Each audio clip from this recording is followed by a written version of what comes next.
shit. We're back again, people. We are back again. Sturdy Slashers. We're here for Waxwork. Yeah, and this was one of those pods where it was legit random and spontaneous. Mick hit me up. Sturdy, you want to do an episode tonight? And I was like, you know what? Why not? Once I figured I had to take care of some things first. And once I ironed that out, I was like, yeah. I hit up Matt. And I was like, yo, Matt, Waxworks review tonight. And he was like, fuck it, I'm going to go to the museum and start melting wax figures. And here we are now for Waxworks. And I want to tell you, this was a first time watch for me, from what I can remember. And this is one of those movies I don't think you would forget if you've seen it before. So this is a first time watch for me. And I had fun with this movie. I had a lot of fun with this movie. Like, I really enjoyed the concept of it. And I'm not sure if there's a movie that's like this, like how the concept went with the museum and like getting pushed into portals and living in that world, kind of. But it would be cool to see that kind of like as a horror comedy. What they did for it, they did it. Again, I had a great time with it. It was a fun time with it. Get into ratings very, very soon. Other good stuff. But I would like to see a serious take on a concept like this. Like a serious take on a concept, or it's just like it's very similar to this concept. You can even have people going into a museum, and then once you hit that portal, like the whole museum, it's not really a comedy. It's not a comedy movie, and it's a darker tone, and maybe more of a tied together story. Even though, again, this was a fucking wonderful time. This was a wonderful fucking time, and I'm glad I did watch this. But yeah, let's dive into actually shit. How's everybody doing tonight before I dive into early ratings? How you doing tonight, Creature Feature Teacher? I'm doing great. Not at work, relaxing and chilling. I don't know what else to say. I hear you, man. How about you, Mr. Manhattan? I'm really looking forward to doing this. So can we speed this up a little bit? I mean, no, I'm kidding. I'm doing all right, man. I was itching a little bit to do something live. So I hear you. Stomp the grounds of Friday night again. Excuse me. Nothing wrong with that. But so let's dive into early ratings. I don't know if you know this, but talking into a microphone in a podcast is like the most imperative part. Sometimes. I didn't want to cough into the microphone though. That's why I was like a little away, because I felt it. It was almost like one of those. It was almost one of those sneezes that you think is going to come, but then end up not coming at all. You fart and then it's a shit. And you don't know what's happened. Those are the worst. Or when you sneeze and fart at the same time, and you're wondering, did they hear me fart or did they hear me sneeze? Well, okay. They don't say God bless you. They heard the fart. Yeah, that's a snapshot right there. And no one survives that. Wait, did I just shit myself too? Let me just get up and just walk to the bathroom. You do like one of them heavy, wet sneezes with the snot coming out and shit on yourself and shart. That's when I give up. That's when I'm like, yeah, I was gonna say, no matter where you're at, just go home. I don't care what you're in the middle of or what you're doing. Just, you know what? Like, you just got here. I gotta go. You're at work. Listen, I gotta go. I'm punching out. You didn't even punch in yet. Exactly. I'm calling out then. I'm called out in person. I have shit all over my drawers. I can't do it anymore. Yeah. So, Creature Feature Teacher. What would you rate this? What would you rate this film? I rate this one a good solid 8 out of 10. Nice. I had a good fun with it. Good fun, good cool premise, awesome practical effects. I love the werewolf in this movie. How crazy it looks and the transformation. And the fact that they got an esteemed actor to play it for less than 2 minutes in the movie. Yep. It's so wild to me. John Rhys Davies showing up. For anybody who doesn't know who he is, you've seen him as Gimli in friggin' Lord of the Rings. Or Sala in Indiana Jones, which he went on to do the year after this. And the year before this, he played a Bond villain. So it's like, wow. Like, did they pay you that much? Maybe. And then later on, he appears in like one of the Anaconda films, like part 3 or 4, one of the Sci-Fi Channel movies. Listen, the 90s is a whole different beast. What would you give this one, Mick? I think I'm at a 7 right now. This is a really fun one. I've always loved watching this one over the years, over and over again. You cannot take it seriously, but you can. if that makes sense. Like you could take it seriously as this 80s product that really delivers something fun. But you cannot take the movie itself seriously. Oh, hell no. It's too all over the place. Hell no. You just got to, this is one of those, you literally just pop in, you get to hit that rent, and you just enjoy.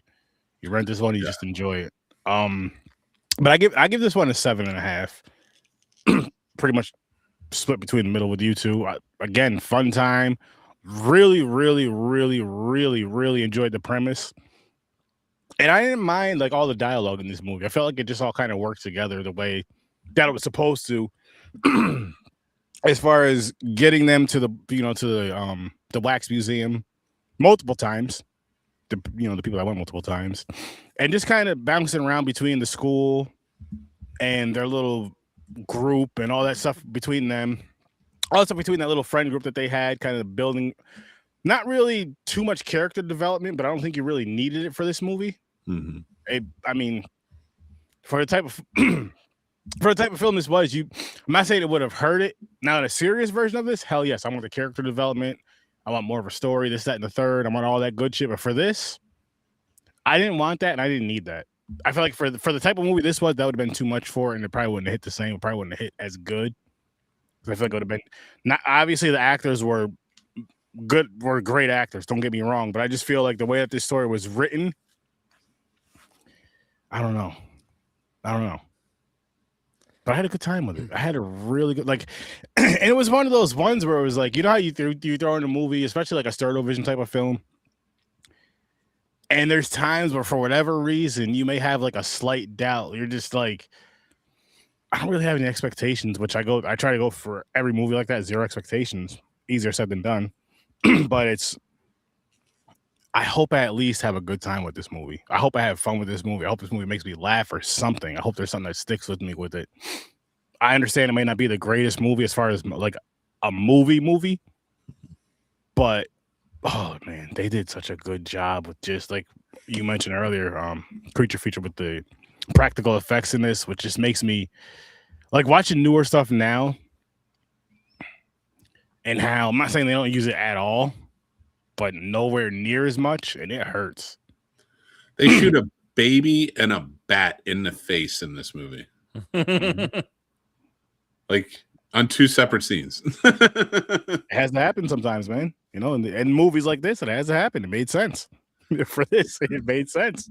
And I don't want to give any context to anybody about like the baby or the bat and why they're there. But it's just one of those random things that like a cult classic had in the 80s that just was fun, and it was meant to be fun and funny in a morbid way, but like you also are like, yeah, no, I get this. I get what's happening here. So and I enjoy it. So I like that this movie does deliver on that sort of that feel of like I honestly think like a movie like this in the 80s, those horror movies that we all tend to like gravitate towards. Now, I'm not talking not just the big ones. Like we know those. We know why those are popular. I'm talking about the cult classics like this that people may have found in a video store or, didn't really find it in theaters in its heyday. And it's just one of those ones I think when people are talking about how fun 80s movies were. And they were. I talk my shit about the 80s movies sometimes, but they were fun. It was a fun decade for movies and music and all that stuff. And this is one of those movies that I think the acting's not great. The story's not great. There's a lot of holes. There's a lot of issues with it. The acting, going back to that real quick, and some of the decisions that were made in there, like Zach Galligan, who was in this Gremlins. Is a year before A New Batch, and he was in Gremlins in '84 and such, and like he's not a bad actor. We've seen him in other things, but he is blatantly overacting in this. Like he gets so mad when things don't go his way. Spoiled, and I know he's playing spoiled rich kid, but it's like this almost feels like a group of theater kids got together to make a movie. Now I know they're not, but like just a community theater house of kids came in and they made a movie, and like there's an overacting to it because the theater you tend to project, and that doesn't translate well when it comes to filmmaking. And I feel like that's the level we were getting here. And then you add David Warner, and then you add John Rhys Davies, and like all these people, and you're like, this is a weird one, but I love it. I love every element they threw into it, and it's a weird mix of people that are in this movie. It is, and I'll take back what I said about great acting, but I didn't think it was terrible. It wasn't bad. I've seen bad acting. I've seen terrible acting. I think it was overacting. Like I said, it was just projection. Yeah. Like they turned it. Maybe everybody should have been at a 5 or 6 while they were doing this, because I don't think anything that happened until like the end really pushed the fear element to 10. But for a horror comedy like this, they pushed it to like, they're supposed to be at a 5 or 6, and they jumped in at an 8. And that's what I mean. So it's like, you notice the overacting. You notice the mother leaning into the rich woman. You notice like even David Warner's overacting in this. And that man has done some shit. He's been in some movies. Except for John Rhys Davies. He's the only one who is delivering a performance that was perfect for a werewolf transformation scene. And you got him for like less than 2 minutes. So that still boggles my mind. David Warner was more British than British. Was good, Tom? He's not kidding. It was weird too with John Rhys Davies. He was in a bunch of weird 80s films that people never even heard of horror films. Kind of like what the Unnameable 2, which were H.P. Lovecraft adaptations, I should say, of films. He's got small roles, and he just started building himself up. It was kind of weird seeing him in all these different roles. But hey, if he needs the money, go for the role. Listen, I have no argument against it. I mean, the guy was in 291 movies. Like, you're going to be in some stuff. And again, I love that he's there and he's delivering a great performance. It's just one of those things as you're watching this movie, when you get there and you're like, what the fuck is Sala doing there? Or Gimli, depending on who you're a fan of. Or Sliders, stuff like that. Like, all of these things. And like the acting everyone else does, again, even David Warner, I'm like, why would John Rhys Davies sign up for this? But I say this I just want to say that I say this with affection, because he must really A, love acting, B, love horror. He does a lot. He shows up in a lot of like horror adjacent stuff. So there are no arguments for me. Yeah, and also this predates Indiana Jones and no, it doesn't. Lord of the Rings. When was I Indiana thought he was Jones in his first one was 81. Oh, it was 81. Okay, my bad. No, you're good. I'm not good with dates. No worries. Oh wow. Because then he wasn't in Temple, and then he was in. No, I wasn't done again. Right. So I see where you're coming, because he didn't show up in Temple. It's why wasn't he there first of all? Jerks. He wasn't invited to the buffet. No eyeball soup, no monkey brains. He's like, nah, I'm on a diet. Yeah, he's like, I'm gonna chill, eat the dates. Yep. Sturdy doesn't recognize that one because he hates Indiana Jones. I do. How do you hate Indiana Jones? I won't say hate. Man knows. I could say maybe okay. The Crystal Skulls, sure, but the previous 3, come on. No, I don't like any of them anymore. We did them on. I said this before. We did them on Popcorn and Pints a few years ago. I think I rated them all like a 2. What? I'm just over them. He's stoned too much. Did you watch them all? Yeah, we did. Well, we did the 4 at the time. We either did 4 or 5. Yeah, I watched the last one at the time. Eventually. Put that on the list. But I'm not excited about it. Oh, you'll be fine. You'll love it. You're gonna be all in. We'll see. I hate to because this movie is so good, and it's this one thing, but he is credited as werewolf. He doesn't even have a name. You're John Rhys Davies. You're in a movie called Waxwork, which is sandwiched between Tusks and Higher Ground. I love that though, because like I said, the Living Daylights and then Indiana Jones and the Last Crusade. He's sandwiched in those years. Mm-hmm. and he plays werewolf, not the werewolf, just werewolf. Werewolf. It's so He good. agreed. I love it. He agreed to that for conversations like this. Like, listen, man, I'm going there as werewolf. People are going to talk about this at some point. I don't know when. He was the original live action Wilson Fisk, the Kingpin. Oh shit! Yeah, he was in one of the. I think it was the one with Murdoch. So I think it was the one where the Hulk is on trial. It was like a TV movie, yeah. And then the Kingpin was like trying to frame in Nacho David Banner, and then Matt Murdock is his lawyer. So, and you do get Daredevil in it, but in a black suit. Oh, nice.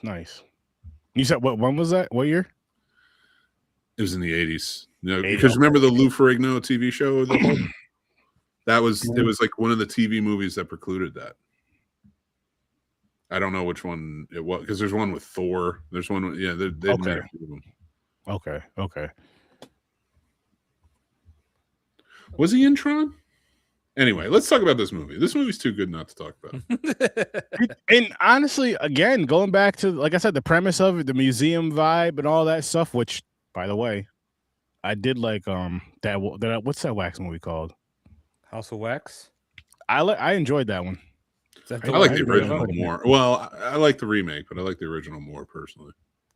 I gotta rewatch them again. I know I reviewed them on here. I gotta rewatch them again. It's been a while to say which one I like better, but I do like both of those films. I can't say that.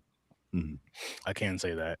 But which shit, I wouldn't mind seeing something with that, something similar. I want to see more museum horror. I think that's what I'm getting down to. I want to see, because there's so much in a museum that could be scary, especially if it's something like this, like getting pushed into, like, just think of your local museum. And then just think of an exhibit, like one of the exhibits that you, every time you go there, you go and check out this exhibit just because you've been checking out exhibit for years and you really enjoy it. And just imagine getting it pushed into that world. You should see the movie called The Outing. The Outing? The Outing. It's also known as called The Lamp. It's about these kids that spend the night in a museum, and they release an evil genie, and the genie comes out and starts killing them off one at a time in the museum. Oh, nice. It's from the 80s. I dig that. That's a fun one.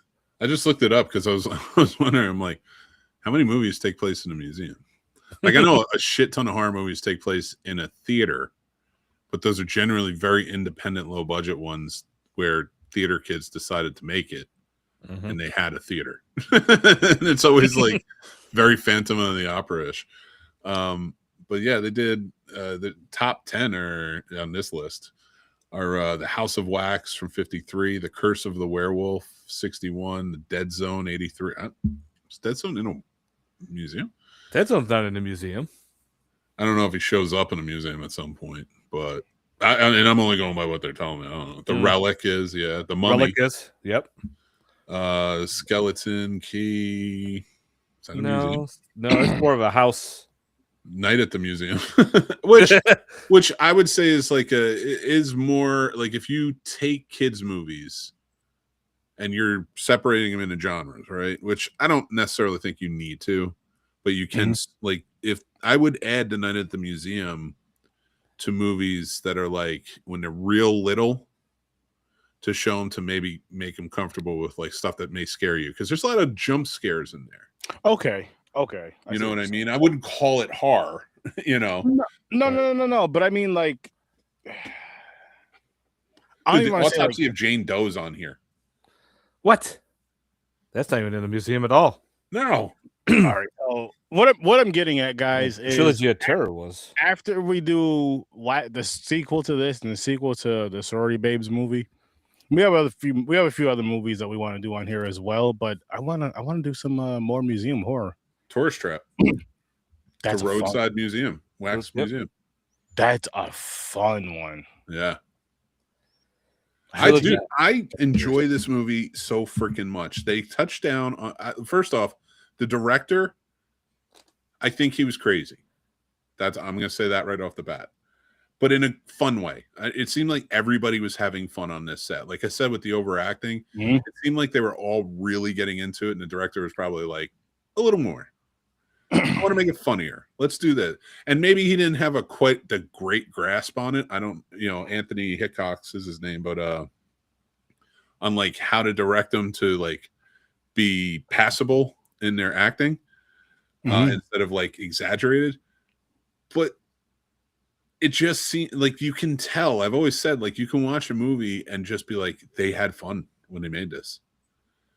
And I feel that with this. I feel like everyone had fun when they made this, and it was just kind of a good time the whole time. And that's why I get a lot of the weird choices, like the cop who goes back in. He's not really investigating. Like the cops are weird choices. The way they're acting, they're very Miami Vice-ish. Yeah.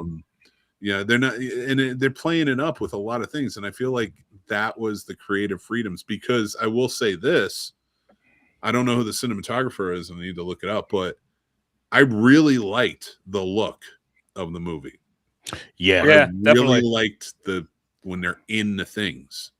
They change it up like the 50s zombie movie, and so they did honestly, they did a really good job with that. They did a really, really good job with that. And you know what? I'm gonna say this, and you guys can feel free to disagree or agree or disagree. We disagree. Or agree or disagree. Yeah, I disagree already. I'm not saying that it needs to happen, because it definitely does not need to happen. But I would not be mad if this happened. But I want it to be somebody who paid attention to this film and really enjoyed this film, but is also great at creating. And what I'm getting at is, I wouldn't mind seeing a remake of this film or a reboot of this film. I feel like this is one of those movies to where, like, and as much as I enjoy the Friday the 13th and all those type of films, this, that, and the third that they've done over and over and over, I feel like this is one of those type of movies that would be better for it, only because not enough people know about it. I feel like this is one of those, like, I feel with reboots and remakes and all that stuff, whatever you want to call it again, sorry, I feel those should be cult classics more so than the bangers, you know what I mean, than the ones that people are going to go watch anyway. I feel like not every, don't get me wrong, not every single cult classic, but I feel like there's certain ones. I feel this is one of those, done by the right people, could be a great time as a reboot. Not only do I agree with you, I think this is also one of those movies that's in the horror genre that if you're looking to get somebody into the horror genre and they don't, like, they kind of like, they've seen horror movies, those people, they've seen them, they like them, but they don't know enough about them, so maybe they didn't latch on. And if you want to watch something that may make them like interested, popping something like this on could be helpful, like, because you're gonna laugh, you're gonna poke fun at it, and that creates the conversation. Like when you're watching Nightmare on Elm Street, most people are like, I want to see what happens. True. You want a movie like this, like, that's why whenever I talk to people, I was like, what movies would you do if you were introducing them to horror or whatever? Or I do different genres, but like especially horror. And it's like, oh, I was showing Texas Chainsaw Massacre. They're great movies. But if you want to win people over to horror, you want to make them want to watch those. Yeah. And you got to get there, and you got to introduce them in and bring them in. And it's easier when they're young, because you could start with younger, like Monster House, stuff like that. Oh, that's a good one, Mick. I know, I'm great. That's a good one right there. You should do that for, I don't know whether on here or on Horror So Sturdy, for like a month. Just pick like 4 or 5 animated or kids horror films and review those. Definitely be down to do that. As a matter of fact, why don't we do it for Christmas? Frankenweenie. December. That's an awesome one. December. Frankenweenie is a good one. I like that one a lot. Yeah. No, I think we should do something. I think we should do something like that. Maybe around Christmas we'll do it on Horror So Sturdy and Sturd-O-Vision, or not Christmas, but you know what I mean, that month. Yeah, a couple episodes into that. I think it'd be fun. Because those movies, like, what's funny about those is, like, I have a wheel for that, and that's because just watch them with me and the wife. Me and the wife, we were watching them a few times. We did Coraline. That shit. That's something. That's something. Monster House and a few others. I forgot. But because yeah, I will tell you the most, and from adults too, the most requested reviews I get are mostly for kid-friendly movies, family films, things like that. I get that though. You know what? That wouldn't be a bad idea. Just something I should probably latch onto more so, because every single one of us sitting on this show right now got into horror when we were children. That's one. And probably stuff we shouldn't be watching. More so. I mean, again, I am happy that I got into horror the way I did. I feel like it was just all that good stuff. I know some people, oh, you were tweeting. Nah, fuck all that shit. Because I'm doing something about it now. I'm still talking about it. But I do understand now at my big age of my industry age is 40. My real age is 40. But 40 as an adult, I do understand to where it's like age appropriate horror, but I also understand as an adult and as a kid who grew up loving horror, there's age appropriate horror, yes, but there's also like to where you just know your kids. You know what I mean? To where like Mick, I use you for an example. I'm sure there's certain kids, I'm not gonna say your kids' names, I'm sure there's certain kids that I'm sure there's certain movies you would show both of your children that some parents may not show their children when it comes to horror, that they may think it's a little too much. And I'm not saying it's like overly scary or overly crazy. I have made those mistakes, but I'm usually pretty calculated about it. Like, it's never been anything that's too much for them at their ages, because I do, like, part of the things that like I study for me personally, like doing all of this, like I like to write. So projects I'm working on, you know, include like I want to write something based on my own like studies over the years of like what age, how to introduce horror to children and what ages, and not just horror, but I am like kind of like expanding it into different movies, because I do find like finding that right point for them to watch certain movies, they're going to understand it so much better than even just like a year or two before. Very true. So I'm very much like I want to like kind of like really solidify that, you know, with my choices that I put forth for them. Like I'll show them things like Flash Gordon. Now I've watched Flash Gordon, Highlander, all those movies from back in the day, back in the day when I was far too young. And I'm at a point now where I'm rewatching things and I'm like, or watching them for the first time, thankfully. And I'm like, thank God I'm watching this in my 40s. I understand so much more now. The Godfather in my teens is a very different movie from The Godfather in my 20s, from The Godfather again in my 30s, from The Godfather now again in my 40s. Because with that, I do feel like with your experience and wisdom and things that you grow with, it really helps you to understand stories better, because I think it allows you to be more compassionate and empathetic with all characters involved. And I find out even when like watching a lot of the kids movies and stuff, whenever they get like this month, I'm doing Scooby-Doo and Scooby-Doo 2, and a few others, and they're like, you know, live action, but they're the Flintstones, things like that. And like rewatching them, I'm like, there's so much I missed even as a teenager watching these, or young in my 20s or something watching these. So I do feel like you need to hold off on certain things, and it will help. And that does correlate with horror in a big way, only because you're not going to appreciate some of these great horror films when you're 10, when you're 11. And you're going to get scared. It's going to affect you because your brain's developing. You're a kid, and there's a lot of heavy things in this, especially anything made after 2001. Very heavy. That's why I'm like, need to kind of run away from that a little bit, unless it's a remake or something. And I know I'm taking a lot of time talking and stuff, but like just to your point, and to anyone who's watching or listening, I hope you take this too. Like, I know it's so enticing to want to sit and have your kid as your buddy watching your horror movies with you. But when they're at the right stage, it's going to be so much more fun. So I would say just maybe play it right. Like, do it the right way. You know, when it comes to movies, like, you don't want to show Superbad to a 13-year-old. You want to show Superbad to a 16, 17-year-old.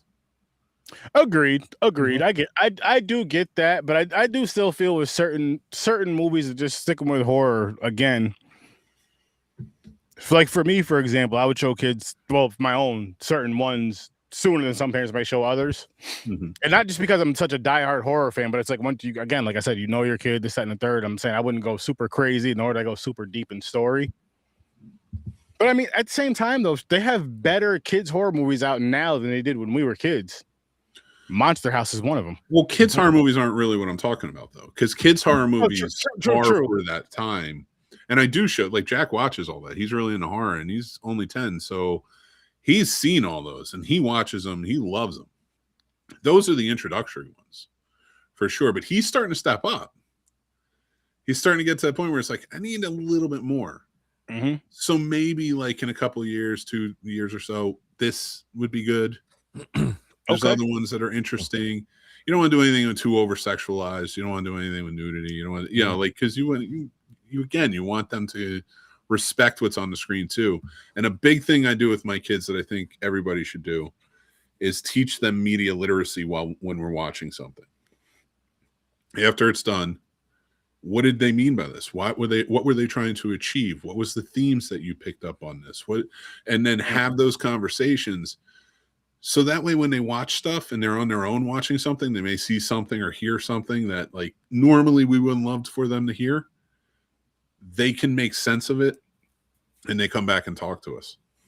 One of my buddies and I were actually having a conversation last month because this kid turned 16 and he wants to watch horror films.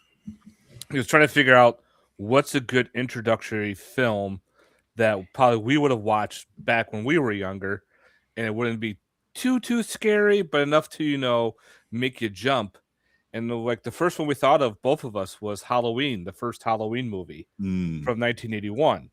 It's got its vibe. And he wants to see it too because he's excited to see it. That's and awesome. We're like, okay. At first I thought maybe like Monster Club, because that's a fun movie. You get the Universal monsters and everything. But he's 16. Like, what did I watch when I was 16? Oh yeah, I was watching Nightmare on Elm Street. I was watching Friday the 13th. Different genres. You were also watching at like 6, man. We can't hold ourselves to the same place kids are today. We were latchkey kids for the most part, you know, and we were at a time, especially in that time in the 80s and 90s, especially, where it was like everything was shoved at us. So we were consuming everything that we could because you almost like felt left out if you didn't. Right. Whereas now there's so much, they have streaming everywhere. There's so many things, and it's designed to keep you like anxiety filled. So that way you can, you pick something and you can go with it, especially considering most streaming services want you to binge shows, not watch movies. You know, the movies are there. One thing I would push though is introducing anyone who's too young to a movie you'd really think they need to enjoy if they're going to be a horror fan. Remember, you're missing out on things that down the line you'd probably want them to see. Like one thing I've introduced to Jack, and I've done it to Tommy too, and he's 14 now, so he's a little older, is those 1950s creature feature films. Yep, that's what my dad got me in. You know, that's a huge. We watched 13 Ghosts the other day. We watched The Day the Earth Stood Still. We were watching House on Haunted Hill not too long ago. We watched The Blob. So like them, he wants to watch them because I was telling him it's going to get a remake. You know, so and he asked, he's like, I want to watch it. It's got giant ants. That's awesome. So I think we really, as horror fans, and especially to kind of put it out there for the podcasters, because all I hear everybody say is you have to watch this. It's the same shit over and over again. And it's like, everyone's going to tell you to watch this. If you're not different, you're the same. And if you're the same, what's the point? start pushing those ones that nobody's seen, those 60s horror movies. So how much fun did we have watching the kaiju, the Godzilla films and stuff? Those and, are fun. Those are fun. That's another element of horror that needs to be introduced, because if you can appreciate Godzilla in its earliest form, you can appreciate Godzilla all the time, you know, and things like that. And I think you get really lost as horror fans, and I'm talking in general, especially with so many voices pitching it as much as they do. I think we get really lost in the idea of, yeah, these are must-sees, but don't worry about the must-sees right now. Let them find the must-sees. Let them come about it and be like, you know what? I remember hanging out with Matt, or I remember hanging out with Sturdy, or I remember hanging out with Mick, and like these kids are like, I really love these movies. I think I'm going to put on something else they told me to watch. But they have that base. That creature feature, the nuclear monster, the atomic monster movies, all that shit. Like, and then like the 60s and what they were offering got a little more baked in. The 70s was, you have all those exploitation films and things. Like, I feel like, you know, you probably best bet is to go from 50s, 40s or 50s, like show them the old stuff early, mixed with the new stuff that's out now that's kid friendly. Okay. And then slowly but surely, like, start dipping into the 60s where it's more controlled. Definitely go with Corman type movies, you know, and stuff like that. Like the ones that aren't, you know, they're maybe a little bloodier, but it's a little more nuanced, you know, in the way they filmed it and stuff, you know, and show them the Night of the Living Deads and stuff. And then let them find Dawn of the Dead. You know, let them find Day of the Dead. Let them, you know, like, let them figure out who Romero is, because part of the biggest fun of all this stuff is we found that out for ourselves. And that's how we truly came to love this. So. That's a good point. That's a good point. Yeah, because they could access the internet so quickly, because back then we didn't have the internet. You had video stores. You would go to the video store, you would find Night of the Living Dead, like, who's this director? Okay. Then somehow find a book in the library. What else did this director do? And you're like, oh, wait, he did Dawn of the Dead? Got to find this now. Let's go watch this movie. Oh, we did Day of the Dead. Oh, we got to find this one. Oh, they're linked. Everything's, and you start learning. You're like, wow, this is really cool. Then you go into like the Italian ones, like Fulci's Zombie. You're like, wait a minute. That was supposed to be a quote unquote part 2 of Night of the Living Dead, but it got changed. So you get all this cool information, and it's like, wow, this is really interesting how different parts deal with it. It's like, wow, it's like a big cool learning curve.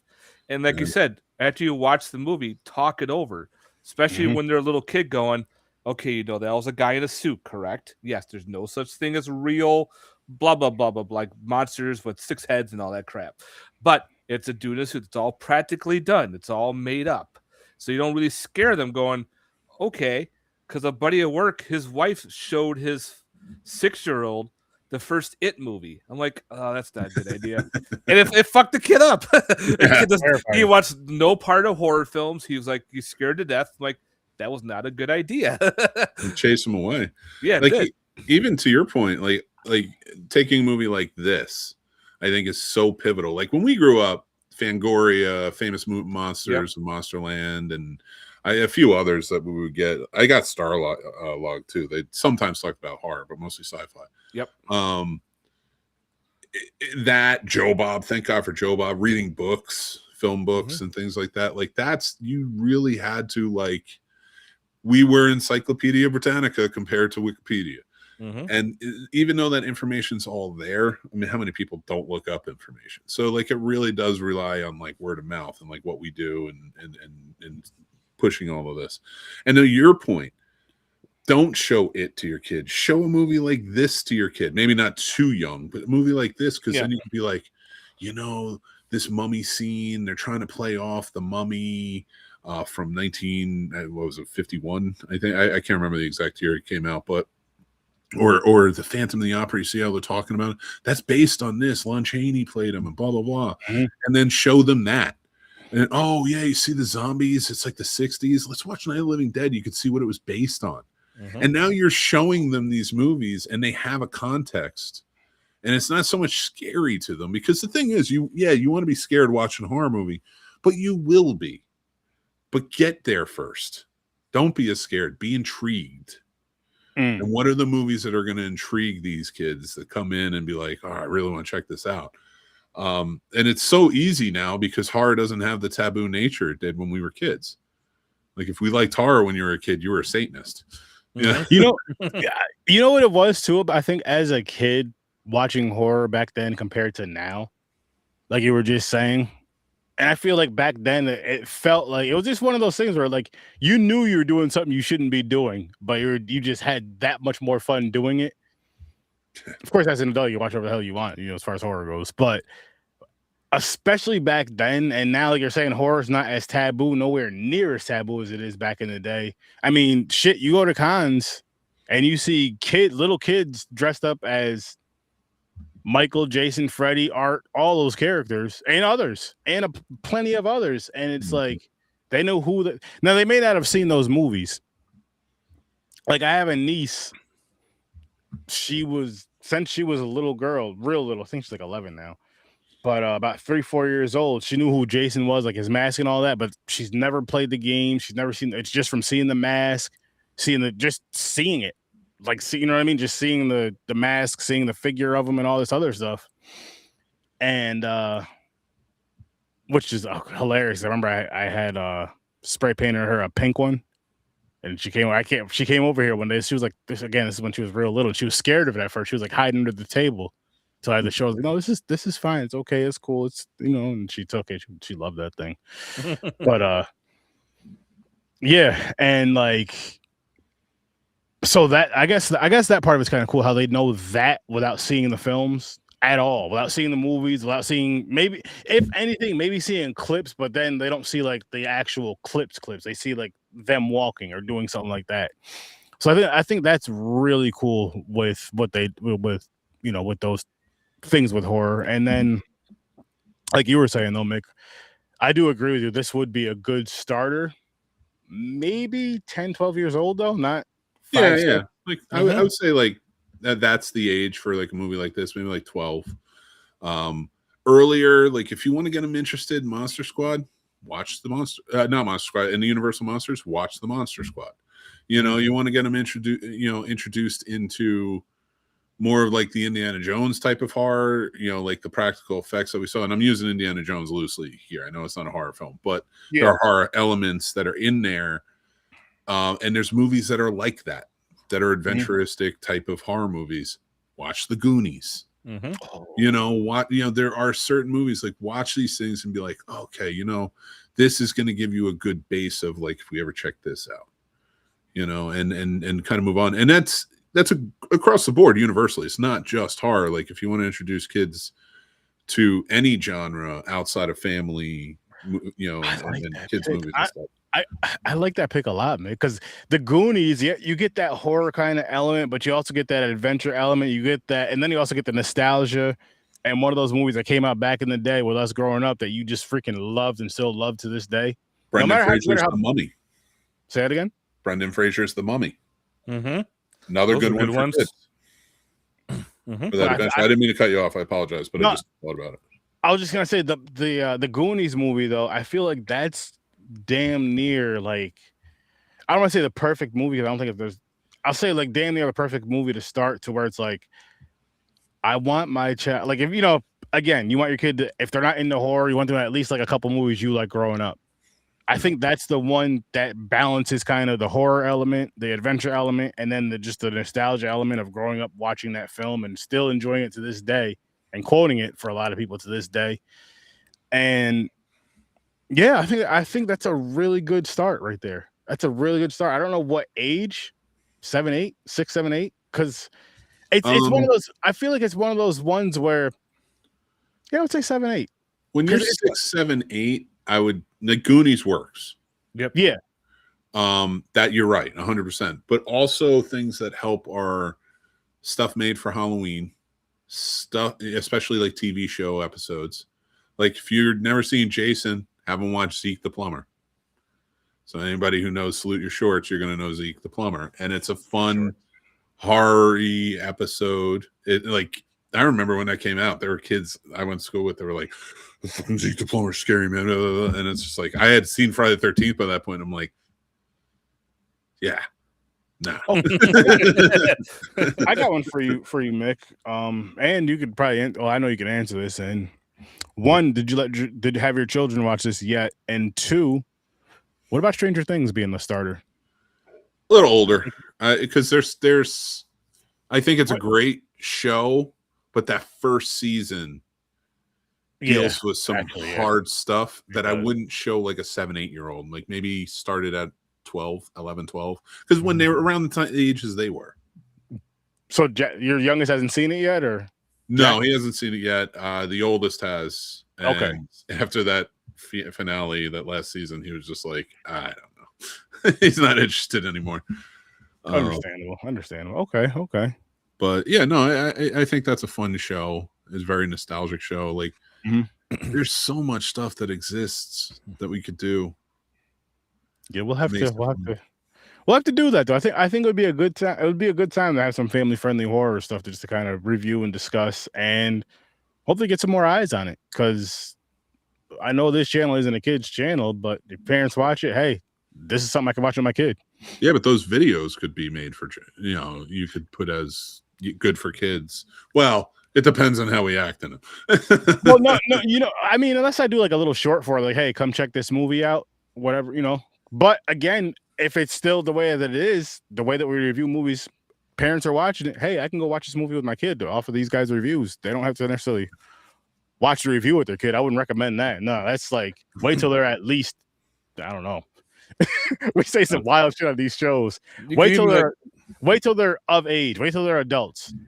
Like also too, you can introduce them to Ghostbusters. The Ghostbuster films right there from the 80s. The first one's a banger. I'll tell you what, though, I've never had to introduce Ghostbusters to any kid. Like they no. Like Ghostbusters is such a phenomenon. I get asked, nieces, cousins, nephews, cousins, things like that, and my kids, even their friends. There's no, like with me, my kids are always going to be into it. I have fucking Ghostbusters everywhere, but they still asked. I didn't pick up on it, and like that's the beauty of what you're saying. Like it's such a great choice, all of them, except 2016, but all of them across the board is such a great choice to introduce kids to horror. Yeah, but I don't even think that I really don't think that anyone needs to, as a parent, introduce Ghostbusters. I think we just want to. But kids are going to get there even if you don't. And I think this new He-Man movie is going to be very similar in that. Yeah, definitely. Really? Yeah. Okay. Because the He-Man movie from the 80s, nobody's asking why. Yeah, I'm definitely not asking to watch it, but I know we're going to review it over on Popcorn and Pine. So I actually don't mind the 80s He-Man movie. Dude, I grew up watching it. I love it for all the wrong reasons. Ditto. And if we ever do it, we should do it with the Punisher from the 80s as well. Oh God, yes. Dolph Lundgren. Yep. I know that one. Oh man. Was Louis Gossett Jr. I mean, because we're supposed to be doing the new one anyway, so maybe around when we do the new one, we can throw something together for that a week or two beforehand. That'd be interesting. OG that's a great point, though. Ghostbusters, another one. Yeah, it is. That's a really great point. Ghostbusters. That's actually, you know what? I pushed the Goonies to the side and put Ghostbusters there because that right there is like a lock. Well, Goonies, I only said because A, it's a classic, and also that's one I think kids are gonna. Can I watch the Goonies? That's gonna be a word of mouth one, but it's to introduce the elements. I said Indiana Jones. It wasn't really a good fit, but like the Mummy or other things where there's more of an adventurous nature to the horror. That Night at the Museum, like we talked about earlier a little bit. Like again, they're horror adjacent. They're not really horror, but they're good for 7 or 8-year-olds who you may want to get into or like kind of harbor that for them. I mean, shoot, if you want to go with like series, Goosebumps from back in the day was not bad. You gotta wait a little, like 8 or 9. Really? Maybe 10. There's some stuff that happens in those.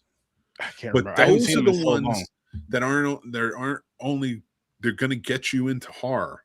First off, you don't start with Goosebumps. You start with the Twilight Zone. You make them watch the Twilight Zone, and then they're kind of like, whoa, because the end always throws you for a loop and gets you intrigued. Then you bump up to maybe like the Goosebumps TV show, or start with the movies or whatever, and then go to the TV show.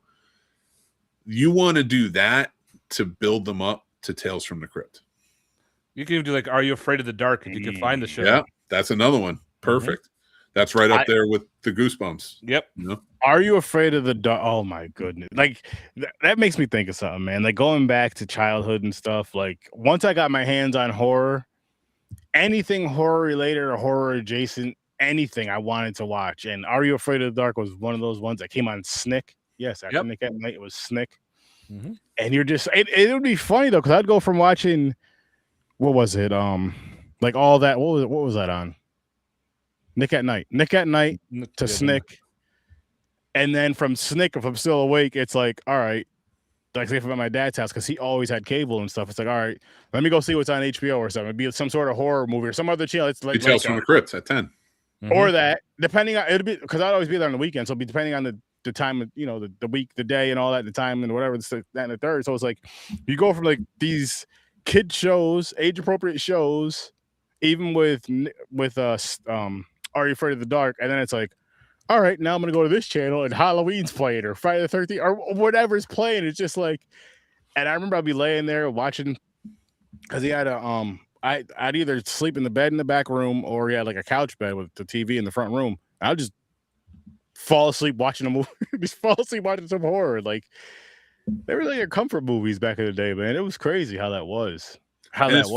Anyone who tells you like when they were kids, and I'm talking 80s kids, I watched all the horror movies then. You're full of shit. You watched what you could when you could. Exactly. If your parents weren't in the room and you were like, fuck, what's on TV? What horror movie can I find? I'm putting it on.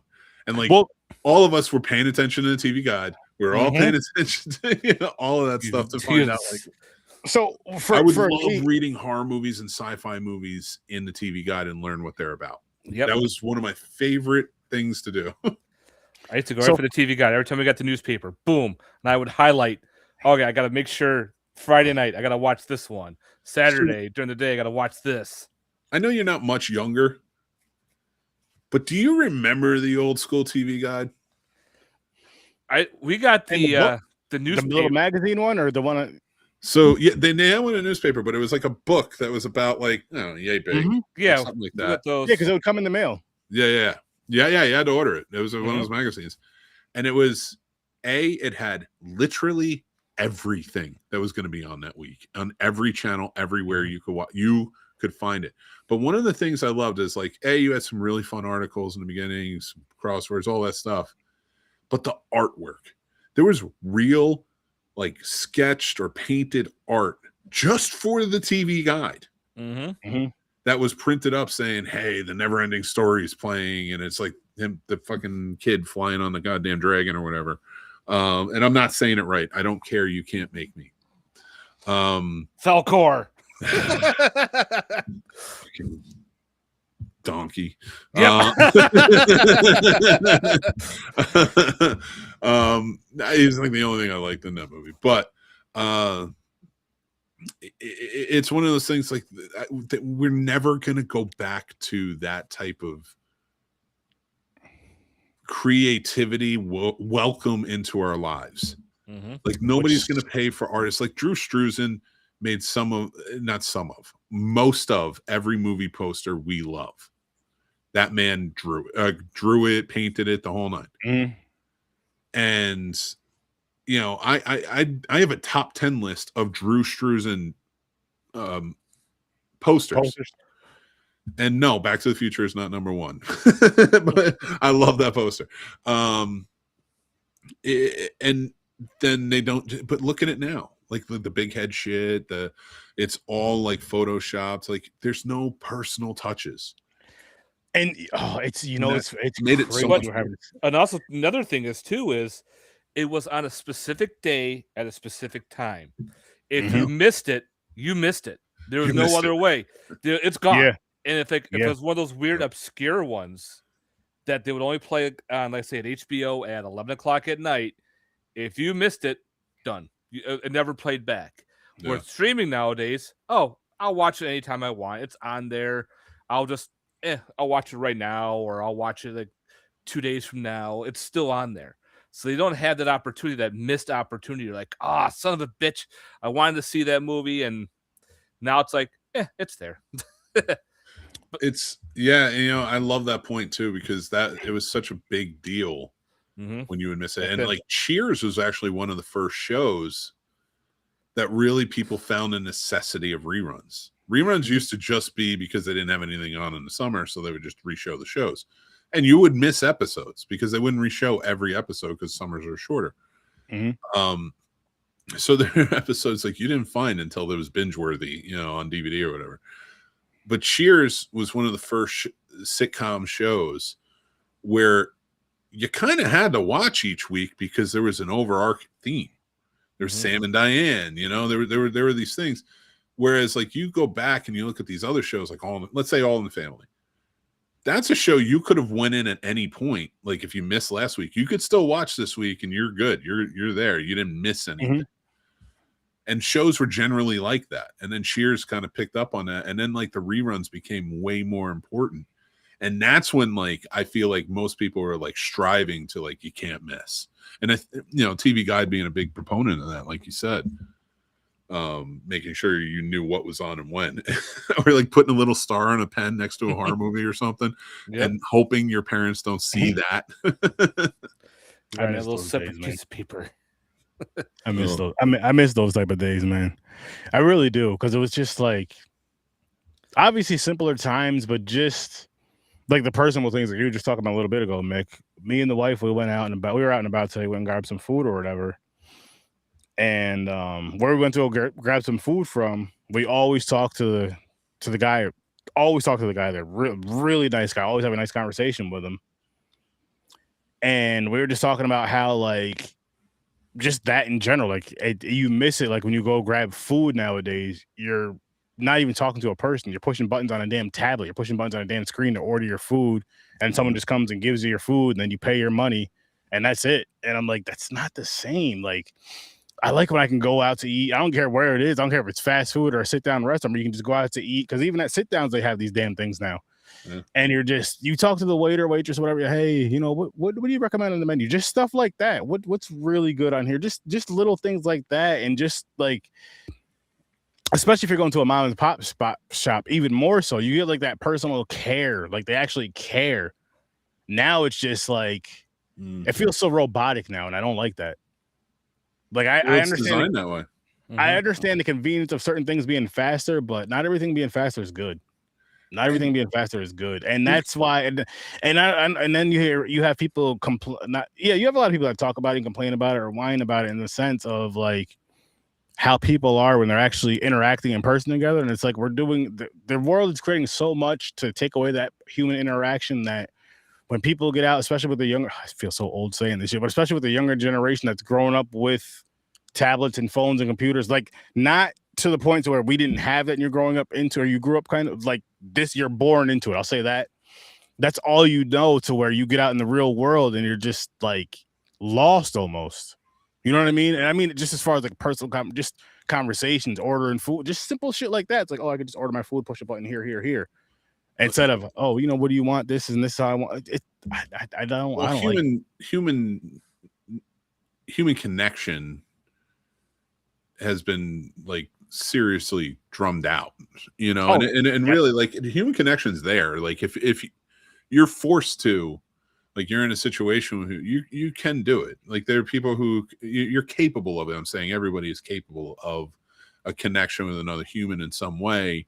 But when we lost, like take print, we were talking about the TV Guide. How many jobs got lost on the TV Guide? Writers, artists, typists, people who print it, all of these things. Like these are industries that had thousands of employees and could pay them, and they could make pretty good money and do it. And like artists were getting jobs, writers were getting jobs.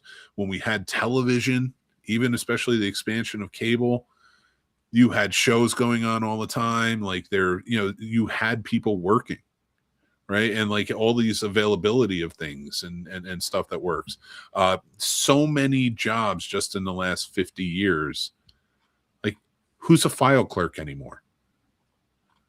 Buildings used to have huge rooms, like data center size rooms in buildings, just random ass buildings, like police precincts, things like that, dedicated to filing cabinets.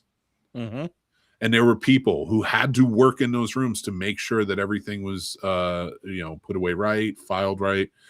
That they don't exist anymore. It's all on a computer. It's all digital. And the reason I'm saying this is like, when we lose these types of jobs, or we lose these types of things that connect us. That's why nobody talks at a movie theater after a movie anymore. You can't talk to a random person you walk outside. I used to be able to. There would be people converging outside, and we would go up to them and be like, "What you think of the movie?" And blah blah blah. Nobody does that anymore. There was a handful of times over these past few years to where we had. You don't count. You talk to everyone. No. This wasn't like that though. Like a couple came to us like talking about. Like I remember. There was an older couple. What movie was it? Well, this one was quite a few. What was the last Halloween that came out? Ends? Yeah. Yeah. What year was that? 1976. It wasn't that far back. Oh, sorry. I think it was you guys were here. 2022 or something like that. Yeah. Either way, I remember leaving. I don't want to remember it. Listen, here's the thing though. I remember leaving out of there with the wife, right? We were talking, and this older lady was in there. And she watched the movie. She came up to us. She was like, that movie pissed me off. And it felt so good and so cool. And when I was in Carolina a couple of years ago, we were talking to people after we left the 2 movies we went to go see down there, which I thought was cool. But I do miss stuff like that to where it was like damn near after every movie you watched, there's a group of people talking about that movie you just watched. Now, it may be like 1 or 2 people, if that.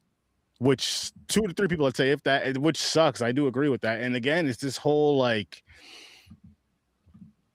I don't know what it is, man. I mean, obviously, it's all this technology and shit, which it's a gift and a curse, but it's just we got to bring that personal touch back. Look at everything. Look at conversations the way they used to be. Look at even movie reviewers, and I call them movie reviewers now. I call myself a critic because I actually critique films. Not just get mad at and scream about. Oh no, that's like every movie content creator now. They're looking for something to hate, and when they go into it, and I'm not saying I love everything. We've talked about Batman Forever. We talked about Batman and Robin. I hate those fucking movies. Oh, we're talking about Batman and Robin and Superman and Quest for Peace tomorrow on Popcorn and Pints. So many people, when I post about it, they're like, "Oh, I love those movies," and then any other movie creator would be like, "You're an idiot." Me, I'm just like, I didn't really like them. What'd you like about them? What did you think? You went to see it in the theater, and it creates this conversation, which I love. I enjoy. Yeah. I love when people share their impact on the movie reviews that I do. Just to tag on to what you did say, like if it's somebody that you have a connection with in the whole social media thing, like people that follow Horror Research 30, Sturd-O-Vision, all that good stuff. There is people that comment on the shows. It's where you can kind of joke back and forth. It's like, yo, how can you man, do you even know what a movie, you know what I mean? Like those jokes about it, not like, yo, you're an idiot. How do you like this? You don't know what a movie is and all this other dumb shit to where you're like almost breaking a person down for liking a movie. I'm like, who are you to tear a person down for enjoying something just because you didn't like it? That doesn't mean shit. There's a lot of movies that I do not like that these guys disagree with. Indiana Jones is a franchise right there. You idiot. No. Like that's one where I'm just like, I like you too much. I get it. Well, we could joke about it. That's the main thing. We joke about it. We have fun. I actually hate him a little bit whenever he says it. No, I mean I get it, and but that's the way it used to be, and now, but that's why we always try to bring that vibe, like whenever we're doing this, because that's why we're not making it, because we're not mean and angry about every fucking movie, like everybody's always shitting on something. Everyone to be angry and all that stuff all the time. It's and to have that fake corny character, it's too much. It's too much work. Like it's a lot better just sitting down, watching, just because we're talking films, just watching a movie. And if you want to review that movie, You want to critique that movie? Do it. But you don't have to be angry about everything. You don't have to love everything. You don't have to hate everything. Performative outrage. That's all it is. It's yeah. Like this, and don't get me wrong. I'm not saying you shouldn't be a little performative when you're doing certain things, but don't overdo it and don't be stupid with it, man. Just be honest about how you feel about the film. Don't hate it because the world hates it. Don't love it because the world loves it. Hate it or love it because you hate it or love it, or maybe it's in the middle. Like it's. Listen, there's balance with all this stuff. With the balance of all this stuff. And if you really, really do love movies, then really do love movies and sit down and watch them and critique them and give your true thoughts on it. Not the most popular thought online because it's going to give you all these numbers and all that shit. For what? Just to have all those numbers? What does that mean to you? How does that make you feel? Like, yeah, of course, you have all the numbers. Good, I guess. I don't know. They're all rich. Yeah, like yes, I would want that, but I want it more. I want it with me being me, not me being, oh man, Waxwork is the dumbest movie in the world. I don't know what idiot would like, and all that other stupid shit, or however you feel about that movie. But it's, and I'm not saying you can't talk shit about a film, but you should at least have reasons to back up and not just a bunch of yelling and all that other. I've probably done it in the past to an extent, but I've gotten better. I feel like people are going to get past that. People are going to get past the cynical bullshit and get angry. That's why I'm like, even when I'm in like a cynical mood or I'm being an asshole, I always bounce back where I'm just like, I know I'm being a jerk. Like, I want to love this and like, or do this or no, I actually, for the most part, my movie reviews, like there's ones I even hate that I'm like, but I found something good in them. You got to find something good in everything. And just like if you love the movie, and it's your favorite movie, it's Back to the Future. My favorite movie is Back to the Future. Is there problems with Back to the Future? Yeah, a lot. Mm-hmm. But in a beautiful way, and I love that fucking movie. So like you're gonna like, but even if like a movie I absolutely love, I gotta find something that there's a problem with. Yeah, or you're not critiquing it properly. You have to be able to point out there's flaws, and that's okay. I still feel good about it, and never diminish anybody else's light on it. Like, if somebody comes up to me, I might fuck with somebody if I know them, like you said. Yeah. They're like, oh, I love that movie. I'm like, you're an idiot. Like, we said that like 100%. Like, that's where we're at. I've done it. And I've done it on shows to be like kind of build up and like have something go on the show. I don't think anybody always like, we knew one guy who just fucking loves everything. And, you prod a little bit when you're on a show. Because you're like, that's stupid. That movie's stupid. Or, blah, blah, blah. How could you like that thing? And like, you want to prod so they come back and you have a good conversation off it. Because it's fucking boring if everybody likes everything or everybody hates everything. And that was always like a fun element for me. But at the same time, don't diminish it. I'm just messing with you. You like the movie. There's nothing wrong with that. Just do your thing. Or if you're talking to a stranger, it's just like, oh, that's cool. It's like, wasn't for me, but what'd you like about it? Maybe I could change. Maybe I change my mind. I'll check something out and I'll see it differently. I mean, I'll use myself as an example when it comes to a subgenre of horror, vampire movies. I'm not a big fan of, but after watching Dracula and Nosferatu, the newer ones, they both came out 2025 and 2024 and 2025. Nosferatu 2024, Dracula 2025. I was like, you know what? I'm gonna give vampires another chance. I'm gonna go dive into some more vampire movies. I'm even gonna go back and watch a few that I did not like and just try to give it another chance, give it another, see if my mind changes. And if not, that's fine too. In fairness, your favorite genre of horror movies is blowjobs. So no. That's not true. There was one face group page I was a part of. It was a Nightmare on Elm Street group. Holy crap. Talk about toxic. You would bring in, some people talk about the original, and a lot of other people will bring up the remake. Now, me personally, I'm not a fan of the remake at all. I went to the theater. I saw many issues I had with it. And it just rubbed me the wrong way. And in this group, there was this group who've seen the remake first. Like, okay. Then when they see the original, they're like, oh, the original's garbage because it didn't have all this practical effects.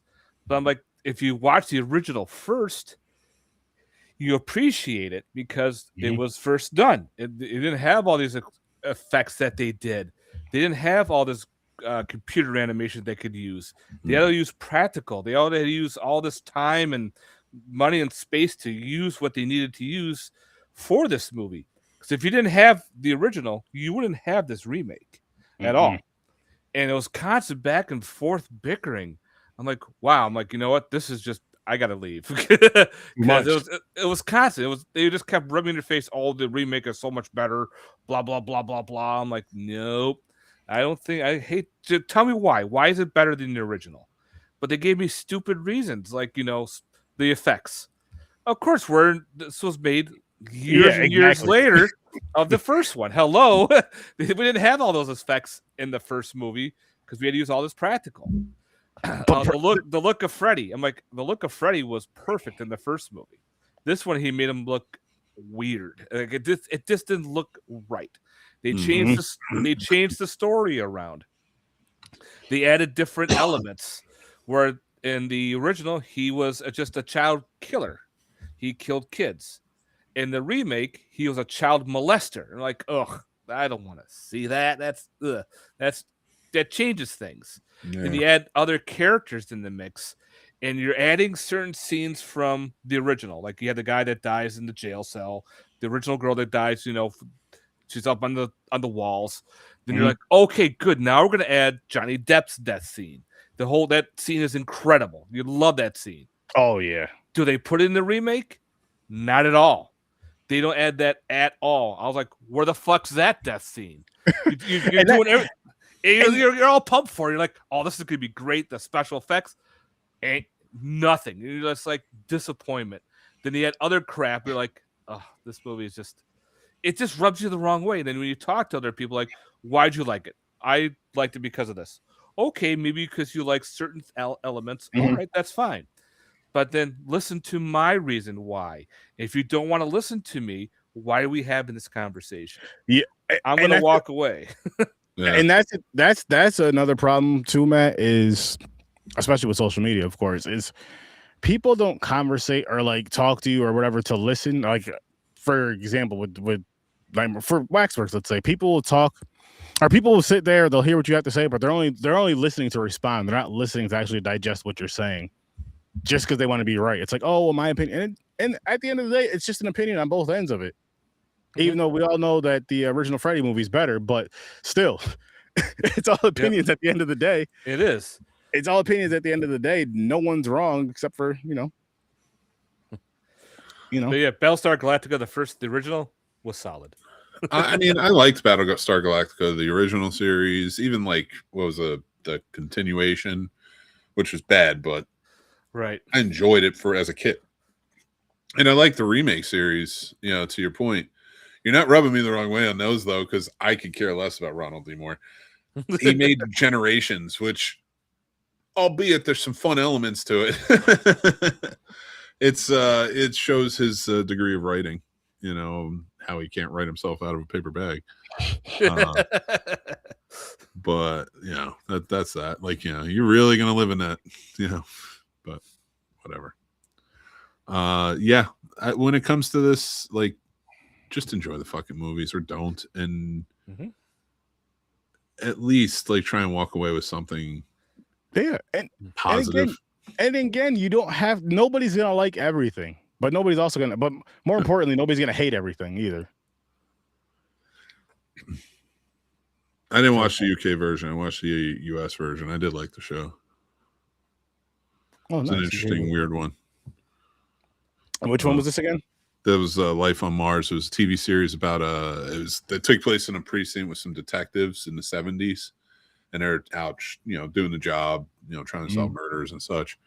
But they keep blipping, like the main guy keeps blipping back to like a spaceship. And you find out that the precinct's not real. He's dreaming. And they're actually astronauts landing on Mars. Interesting. Yeah. Like I said, I didn't watch the UK version, so I'm sure there's more depth to it because it went on longer. I watched the US version, which lasted, I think, like 15 episodes. And it was canceled, but they did like finish it. And that was like one of those ones where I was like, oh, all right. Well, nice. You didn't get to intrigue me about the astronaut part, but I did like the show. Nice. I guess we can kind of wrap this up soon, but before we do you guys want to change your ratings, or do you have anything else you want to end off with, just with Waxworks? I know we were all over the place tonight, but bump it up to a 7.5. I do really like this movie. Yeah, I'm sticking with an 8. Yep. I'm gonna stick with my 7.5 as well. Like, it's a cool kind of remake from the original House of Wax. Just they changed it a little bit with the whole portals. Yeah. And all of a sudden, when they die in the whatever that portal zone, they come back as the statue, which I thought was really cool. Versus killing someone and then dipping them in wax. It was definitely different. To add to that, though, like, it was kind of a cop out, in my opinion. To speak of a movie I love, but bad thing. If I don't believe in you, you can't hurt me. And it's like, yeah, it's a trope. I get it. It's easy to throw in there, and like, you didn't really have to do much for it, but it's so easy. And that's where I was like, really? Like, you couldn't even, like, there couldn't be like a fight if something happened, like you figured this out, but whatever. I still love this movie. Yeah. I agree with you on that, because I'm like, now that you're saying it out loud versus like watching or having that conversation, it's like, yeah, they could have did a little bit better with that. Just do something a little more creative, a little better, and would be all right. But again, not a bad movie overall. It's a good time. I say check it out. I say and check out the sequel too. It's a continuation off the first movie. Yep. Yeah, or we're gonna be reviewing the sequel at some point. You can check it out when we review it for you guys. But definitely check out the sequel for this, and check out the sequel for the Sorority Babe Slime Bolorama film as well, because that first one was a good time. That first one was a really good time, and this one is also a good time. Grandizer, I'm gonna grab it for you right now. It is in the description though, but I will drop it right here in the show link. Oh, yes, I will. You and Your Horror Movies, though, for the listeners out there, go check out You and Your Horror Movies. You guys already know to go check out the Scene Snobs, which they are live every Monday at 8 o'clock Eastern time. Check out Horror Search 30 every Thursday at same time, 8 o'clock Eastern time. Check out Popcorn and Pints every Saturday. Guess what? 8 o'clock Eastern time. It's just easy to remember. It's easy for us. It's easy for y'all. So make sure you guys go check out all those channels, which again, links are in the description. And check out You and Your Horror Movies, where Matt does a lot of stuff on here. This guy has 1,000 videos and 3.94 subscribers. So go be another one of his subscribers and check out his awesome get to that 4K. Come on, let's go. Nice. Yes. But yes, like I said, we're gonna wrap this one up. Just gotta find the chat really quick to drop this in there. All right. And then we will. Well, it's been fun. Boom. And it's been nice, but it hasn't been very fun or nice. That's because you didn't have rice today. I need to get off of here so I can go eat Actually, I did have rice today. I ate sushi. Nice. There you go. Liar. Don't lie to me. Nice. I wasn't there. Oh, you got so shy. But Quiet. Rawhead Rex. Oh yeah, you need to. That's a terrible movie. You need to watch it. I love that movie. Oh, it's such a bad movie though. Even Clive Barker didn't want to be on the set of the movie. He said it was so bad. I love it. 1986 folk horror movie. Oh, it's with the weirdest name for that movie. You're gonna watch this movie and be like, what the fuck is Rawhead Rex? And then you're gonna be like, that's Rawhead Rex. Oh shit! I might have to check that out. And there's even scenes where when the creature's on screen, you could see parts where the mask is off his chest piece. And like, didn't really do well with the practical effects department, and there it is, all rubber bouncing all over the place. Kind of like an 8-pack. Yeah. I'm gonna check that. I'm and a mullet. Rawhead Rex. Death by urination. Oh, man. Oh, that's shit. a wild one. Oh, shit. That movie. I bought the DVD, I bought the Blu-ray, and I bought the 4K of that movie. Come on, Nice. I love that movie. That movie's fun to watch. Yeah. It's a bad but fun movie. Got it. I will have that saved. We will be checking that one out. But we're gonna get going though. Appreciate everybody swung by. And if you didn't catch the live, catch it after. But with that said, I'll see you in your nightmare.